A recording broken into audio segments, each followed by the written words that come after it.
Vous connaissez Jeffrey Epstein, ce milliardaire pédocriminel dont l'île était un centre névralgique pour l'élite mondiale. On sait aujourd'hui que des personnalités influentes faisaient bien plus que prendre du bon temps. Quand Trump est arrivé au pouvoir, il a changé la donne. Epstein a été arrêté en 2019 sous l'administration Trump, mais ce n'était pas une victoire totale. Car si Trump voulait clairement le faire tomber, le système judiciaire a fait en sorte qu'il n'ait pas de problème. Et aujourd'hui, on découvre que le juge qui a autorisé le FBI à perquisitionner Trump est Bruce Reinhart, un homme qui a défendu des employés d'Epstein. Vous sentez l'odeur du complot judiciaire? Reprenons. Bruce Reinhart était procureur fédéral jusqu'au 1er janvier 2008. Et le 2 janvier, il quitte son poste pour défendre les complices d'Epstein. Un timing troublant. Il a protégé ceux qui faisaient fonctionner le système d'Epstein. Il a défendu ces gens face aux accusations fédérales. Le FBI de l'époque ne l'a jamais inquiété. Au contraire, Reinhart a poursuivi son ascension jusqu'à devenir juge fédéral. Et aujourd'hui, ce même juge est utilisé pour permettre une attaque historique contre Trump. On parle d'un ancien président qui était ciblé par un mandat de perquisition basé sur des accusations floues et où le FBI s'est permis de saisir des objets sans rapport avec l'affaire.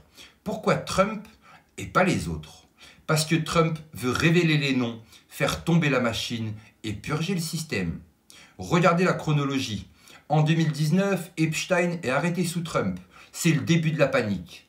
En 2020, suicide d'Epstein en prison. Les caméras tombent en panne, les gardiens s'endorment, le message est clair. Personne ne doit parler. En 2021, Biden prend le pouvoir et les mêmes réseaux qui protégeaient Epstein se reforment dans les hautes sphères. En 2022, Reinhart signe le mandat contre Trump. Et en 2023-2024, multiplication des procès contre Trump, tentative de l'empêcher de se représenter. Mais pourquoi cette frénésie judiciaire? Quand le FBI a fouillé Mar-a-Lago, ils ont tout pris. Mais leur véritable cible, c'était les documents compromettants que Trump possédait probablement sur les réseaux cachés. Trump avait les preuves. Il savait qu'il était impliqué avec Epstein. Vous imaginez si ces informations étaient révélées? Des politiciens de premier plan exposés, des juges, des milliardaires, des chefs d'État liés à un réseau criminel. La fin du FBI tel qu'on le connaît, c'est ça le vrai enjeu. Ce n'est pas juste une affaire de documents classifiés, c'est une lutte pour le pouvoir absolu. Ils ont perdu du terrain et Trump menace de les achever. Bruce Reinhart n'est pas un juge comme les autres. Il est le rouage d'un système corrompu qui protège les intouchables et persécute ceux qui menacent le statu quo.